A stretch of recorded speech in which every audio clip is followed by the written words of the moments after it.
Seja bem-vindo a mais um review. Eu me chamo Pedro Pamplona e hoje eu quero falar deste box aqui chamado Pentateuco para Todos, publicado pela Thomas Nelson Brasil. Você vai comprar? Você deseja comprar? Você já comprou? Tá lendo? Você precisa assistir então esse vídeo. Eu tenho algumas considerações importantes a fazer sobre este primeiro livro aqui, Gênesis Parte 1. Ok? Então fica aí até o final.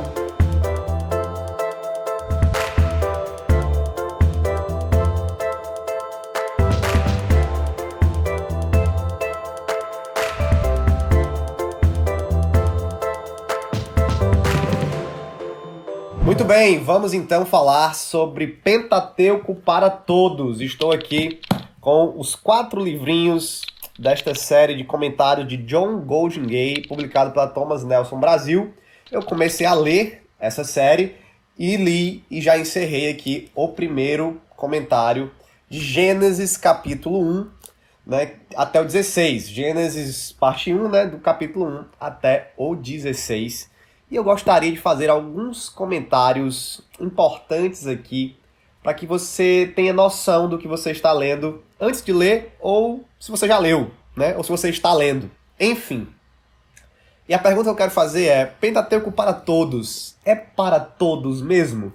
Essa é a mesma pergunta que eu fiz lá para o Paulo para Todos do N.T. Wright. E aqui eu também quero fazer algumas considerações importantes. Eu vou começar dizendo algo que você precisa saber e que é fundamental você entender. Se você pegar 10 comentários de Gênesis, e eu tenho aqui alguns, tanto físicos quanto em e-book, e você for ler comentários dos 11 primeiros capítulos de Gênesis, você vai ver que os autores diferem muito entre si. Porque esses são textos que possuem várias opiniões diferentes, várias possibilidades interpretativas, ok? E de diferentes escolas, enfim. Então, quando você vai ler um comentário de Gênesis, você tem que estar preparado para ler o diferente, para ler opiniões diferentes entre os autores diferentes das suas. E aqui, claro, o John Goldingay vai ter opiniões diferentes da minha, diferentes talvez da sua, diferente de outros autores. Algumas talvez ele acerte, outras ele erre, outras eu não sei julgar porque são muitas opções. Enfim. Estou falando acertar e julgar na minha opinião, certo? Enfim. Então, diante disso, eu quero fazer algumas considerações. Primeiro, esse é um comentário interessante para você ter? Sim, é um comentário interessante para você ter, né? Comentários são muito interessantes. Se você tem um bom exegeta, um bom comentarista, um bom teólogo, tenha um comentário dele. E você vai ver que os exegetas, os comentaristas, os teólogos discordam entre si. E quando você vai estudar Gênesis, por exemplo, ou qualquer outro livro, você precisa, né, ir, principalmente a nível um pouco mais aprofundado acadêmico, vendo as opiniões diferentes e as interpretações diferentes, as possibilidades interpretativas e exegéticas. Então, sim, esse é um bom comentário, ele tem bons insights, ok? Mas a minha crítica aqui a ele é que, por ser um comentário introdutório, ele tem opiniões que diferem bastante de uma teologia mais evangelical e que o brasileiro está mais acostumado. E por ser mais introdutório, ele não oferece tantas explicações ou uma melhor explicação para o que ele está tentando dizer, né? Então, esse não é um comentário evangelical da teologia que talvez você esteja acostumado. E isso pode ser perigoso quando talvez seja o seu primeiro contato com um comentário sobre Gênesis, ou você acha que para todos é para o leigo que não entende nada, certo? Vamos lá, quais são os comentários que eu vou fazer? Vou dar alguns exemplos aqui. Deixa eu abrir aqui as minhas anotações, para não esquecer de nada. Vamos lá. Primeira coisa que logo no começo do comentário é que ele não identifica Moisés como autor do Pentateuco nem do livro de Gênesis. Ele coloca essa autoria numa época tardia, ali no final dos acontecimentos do Antigo Testamento, na época do exílio. E como ele não gasta muito tempo explicando isso, para mim não fica claro se ele acha que Moisés escreveu a maior parte e depois isso foi complementado, foi editado, coisa que eu concordo, né? Aí você pode discutir o tanto de edição e o tanto de complemento, mas isso realmente aconteceu. Mas eu não sei se ele está dizendo isso ou ele está dizendo que realmente foi uma obra mais tardia, de escritores tardios, que talvez pegaram a tradição mosaica, a tradição oral e escreveram. Então, eu não consigo aqui entender realmente qual é a proposta dele, mas para ele essa é uma escrita tardia em que deve ser lida, né, no contexto ali do exílio, porque foi ali que ela foi compilada e escrita. Fica aí para mim meio cinza esta área, e se ele está negando a autoria de Moisés, eu discordo dele, ok? Vamos lá. Outra consideração que eu quero fazer, essa aqui, né, também é séria, é que ele constantemente chama os relatos de Gênesis, capítulo 1, 2 e 3 principalmente, e também o dilúvio, de parábola. Que ele chama de parábola. E ele não, para mim, de novo, é o mesmo problema, ele não explica o que ele quer dizer com parábola, ele não explica bem. Então esse é um termo que para mim ele é escorregadio, ele é perigoso, né?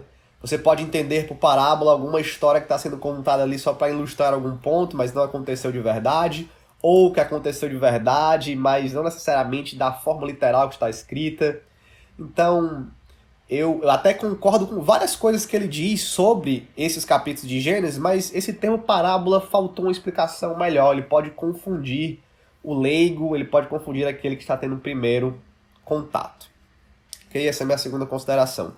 Uma terceira consideração é que quando ele vai aqui para Gênesis capítulo 3, ele tem um conceito de queda que também não dá para entender muito bem o que ele está dizendo, porque ele não desenvolve, não há tempo, não há páginas suficientes para desenvolver, mas ele parece bem diferente aqui, ou mais ou menos diferente da teologia reformada. Ele não defende um sentido radical de queda, né?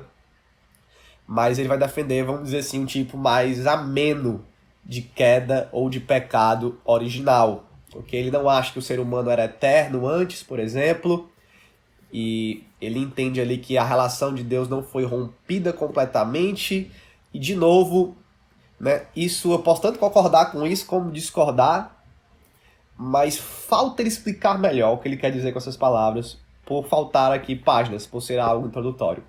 É de novo o problema. Okay?